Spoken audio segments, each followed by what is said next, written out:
PCS या UPSC mains की तैयारी कर रहे हैं तो इस वीडियो में कुछ वक्त तक बने रहें, क्योंकि इसमें हम इस बारे में बात करने वाले हैं कि मैं बीपीएससी का मेंस क्यों डिस्क्वालीफाई हुआ। हमारे प्रिपरेशन में सबसे इम्पोर्टेंट सी होता है हम उन लोगों से सीखें जिन्होंने क्वालिफाई किया है, हम उन लोगों से सीखें जो डिस्क्वालीफाई हुए हैं, क्योंकि अगर दोनों में बैलेंस होगा तो हमारे लिए क्वालिफाई करना ज़्यादा इजी होता है नेक्स्ट टाइम। अगर हम ऐसे लोगों से सीखना अवॉइड करते हैं कि जो डिस्क्वालीफाई हुए हैं क्यों हुए हैं, तो ये हमें जानना बहुत इम्पोर्टेंट होता है। और चूँकि 16 दिसंबर को बीपीएससी का रिज़ल्ट आया है और उसमें मुझे इंटरव्यू के लिए सेलेक्ट नहीं किया गया है। अगर मैं क्लियर शब्दों में कहूँ तो मेंस में मेरे कम नंबर हैं फॉर क्वालिफाइंग ऑफ इंटरव्यू। तो यहाँ पर मैं एक चीज़ ये बताना चाहता हूँ कि जो मैं डिस्क्वालीफाई हुआ हूँ इंटरव्यू कॉल के लिए, वो ज्ञान की वजह से नहीं है, बल्कि राइटिंग और रूल्स की कुछ ऐसी गलतियाँ हैं जिसकी वजह से मैं फ़ेल हुआ हूँ। और शायद ज़्यादातर एस्पायरेंट्स, चूँकि 20,000 लोगों ने मेंस दिया था जिसमें से 15,000 लोग डिस्क्वालीफाई हुए थे, तो ज़्यादातर लोगों के पास राइटिंग एंड रूल्स की वजह से ऐसी गलतियाँ जो हुई हैं उनकी वजह से उनका इंटरव्यू कॉल नहीं हुआ है। ऐसा नहीं है कि मेजॉरिटी ऑफ स्टूडेंट के पास ज्ञान की कमी नहीं होती है, क्योंकि नॉलेज आजकल अवेलेबल है मार्केट में। और आज मैं अपनी एस्से की जो ओरिजिनल आंसर कॉपी है उसको दिखाऊंगा।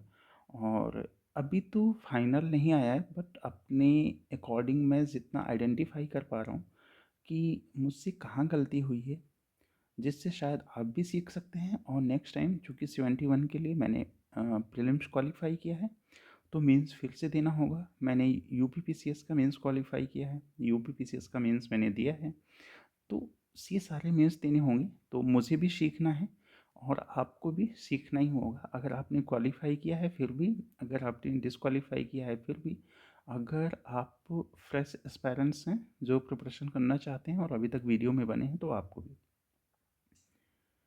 यह वीडियो किसी पर आरोप लगाने के लिए नहीं है, बल्कि एक फ्यूचर एस्पायरेंट्स को अलर्ट करने के लिए है।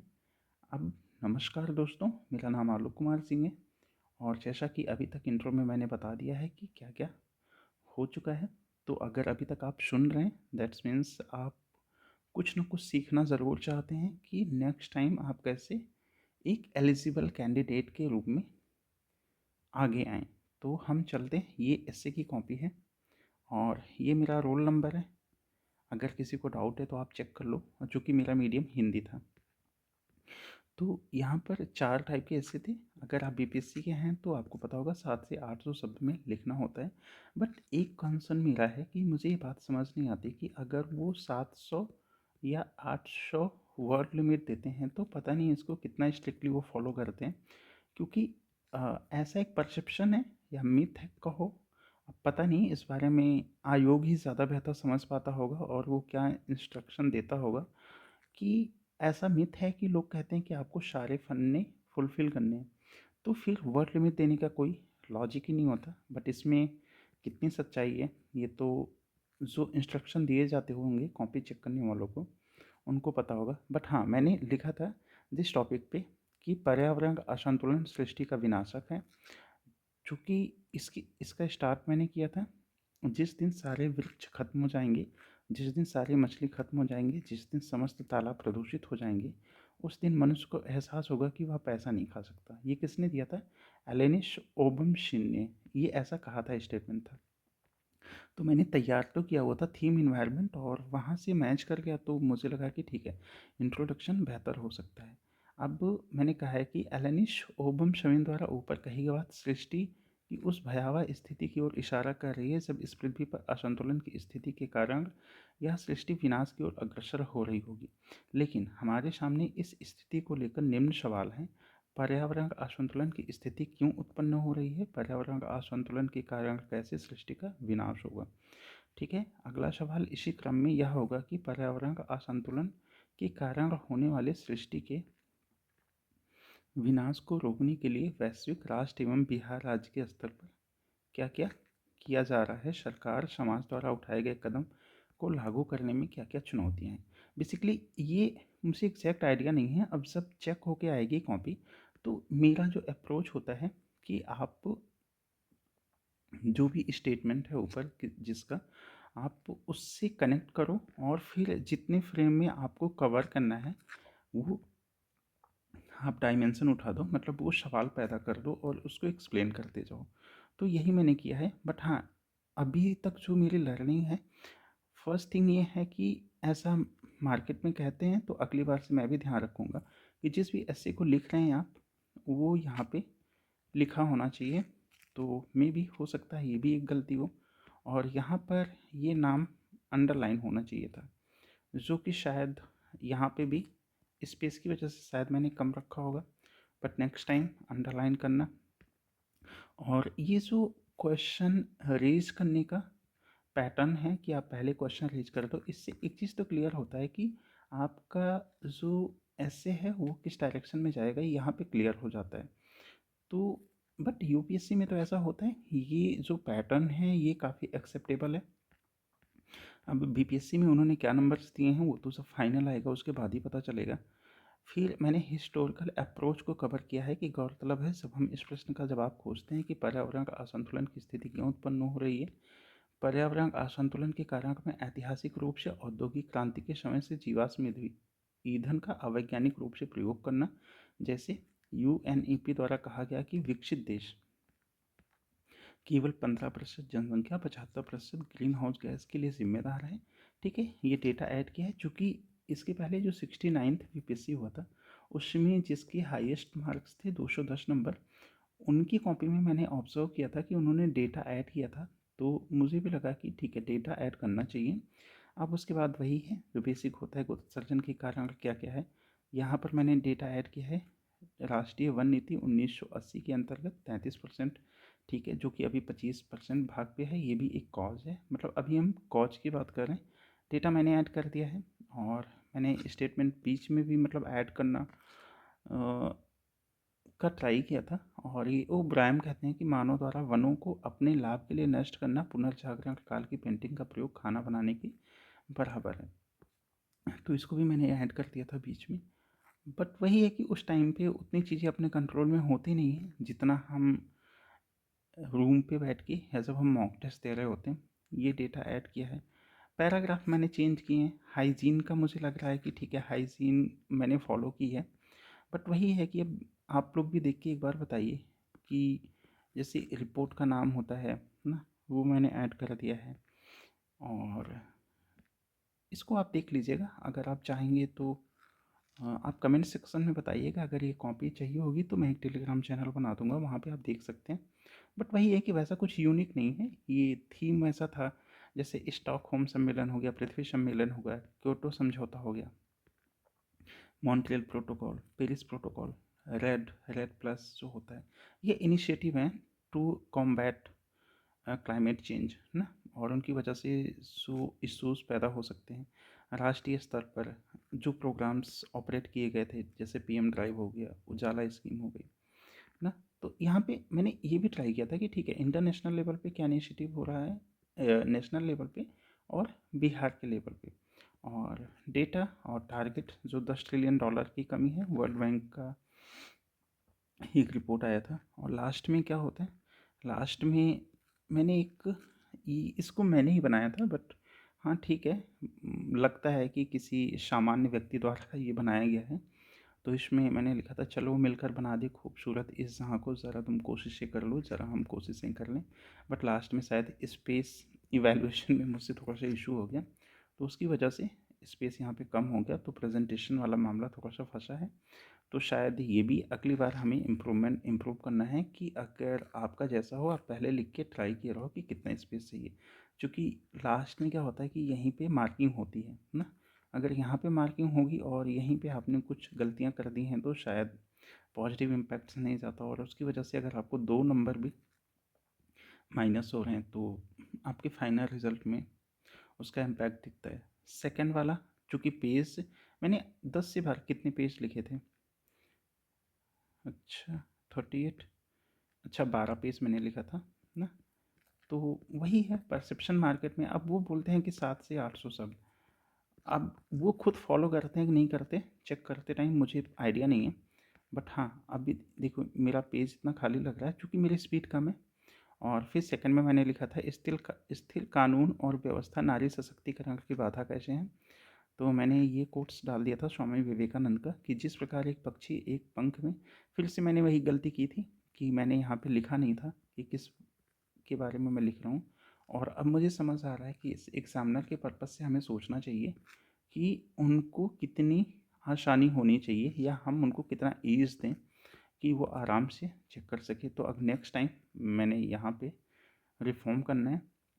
जैसे ये है कि जिस प्रकार एक पक्षी एक पंख से नहीं उड़ सकता, उसी प्रकार एक समाज महिलाओं की उपेक्षा कर सशक्त नहीं हो सकता। मेरा वही पैटर्न है कि स्वामी विवेकानंद द्वारा समाज में लगभग कितनी परसेंट की भागीदारी सुनिश्चित करने वाली महिला के बारे में कहा गया कथन समाज की सत्यता उजागर करता है और हमें यह सोचने पर मजबूर करता है कि क्यों महिला की केवल 17% जीडीपी भागीदारी है, क्यों प्रति घंटे 51 केस महिलाओं के प्रति हिंसा में दर्ज हो रहे हैं। इन सब पे सवालों के मूल में जाने पर हमारे सामने सवाल उत्पन्न यह होता है कि महिला सशक्तिकरण क्या है, शिथिल कानून और व्यवस्था किस प्रकार नारी सशक्तिकरण में बाधा है और कौन सा कारण महिला सशक्तिकरण में बाधा है, सरकार की क्या प्रयास कर रही है आदि। मतलब वही मेरा फिक्स पैटर्न होता है कि पहले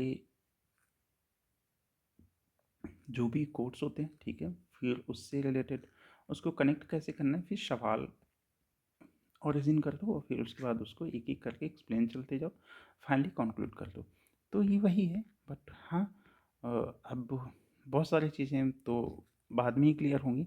और आप लोग बताइएगा कि अगर आप लोग इस कॉपी को इवेलुएट करते या आपका जैसा भी रिजल्ट रहा है, आप अपनी कॉपी को कैसे इवेलुएट करते हैं और आपको क्या समझ आता है कि आपने कहाँ पे गलतियाँ की हैं। लेकिन हाँ, मैंने डेटा तो अपने हिसाब से ज़्यादा ही डाला था, फिर मुझे लगता है कि कहीं ऐसा ना हो कि ओवर बर्डन हो गया हो ना और इसकी वजह से गलत इम्पैक्ट गया हो।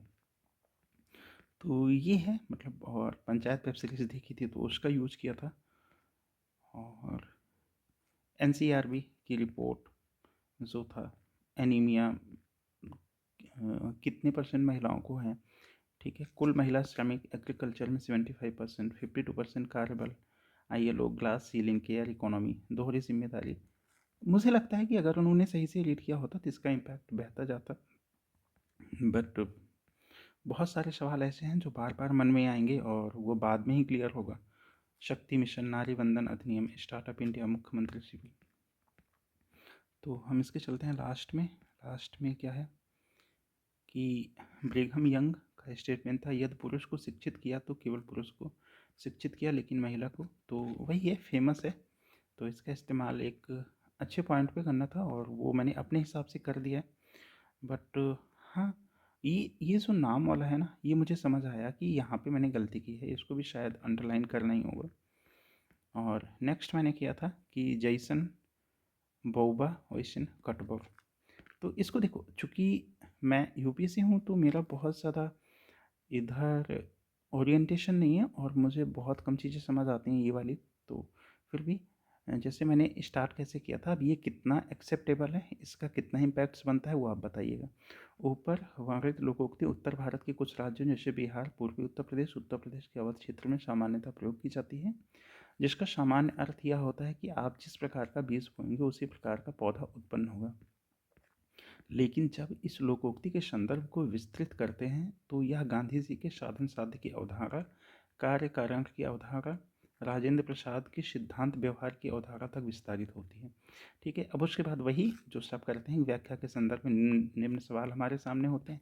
मेरा ये पैटर्न रहा है। अब मुझे एक ही बात का डाउट है कि अगर ये पैटर्न जो भी है, अगर एग्जामिनर को पसंद नहीं आया होगा तो मेरे नंबर्स कट गए होंगे, क्योंकि ये बहुत ही एक्सेप्टेबल है, इसमें कुछ यूनिक सा नहीं है। ये होता है, ये बड़ा सेफ ड्राइव वाला मामला होता है कि एक फिक्स पैटर्न है, आप उसको फॉलो कर रहे हो। इसमें ना बहुत कम आने के चांसेस होते हैं ना बहुत ही हाई मार्क्स आने के चांसेस होते हैं। सो इस वजह से अब वही है, जब रिज़ल्ट आएगा फाइनल तो फिर इस बारे में भी बात की जाएगी। इस लोकोक्ति की व्याख्या के संदर्भ में निम्न सवाल हमारे सामने उत्पन्न हुए, जैसे क्या यह निरपेक्ष रूप से सभ्य है कि जैसा बोया जाता सत्य है, अब देखो यहाँ पे ये जो मैंने लिखा है, मैं अपनी ही राइटिंग पे मतलब मुझे याद नहीं आ रहा है कि मैंने सत शायद लास्ट में स्पीड तेज़ होगी थी इस वजह से। लेकिन ये है ना, ये सब गलतियाँ हैं कि मुझे कुछ ऐसे शब्द जिससे मतलब एग्ज़ामिनर अगर वो उसने रीड किया होगा तो यहाँ उसका फ्लो आके रुक गया होगा ना। तो ये भी इम्प्रूव करना है नेक्स्ट टाइम पे। वैसा ही काटा जाता है कैसे? क्या इस अवधारणा से विचलन भी होता है? क्या ऐसा भी होता है कि बोया गया कुछ और काटा गया कुछ?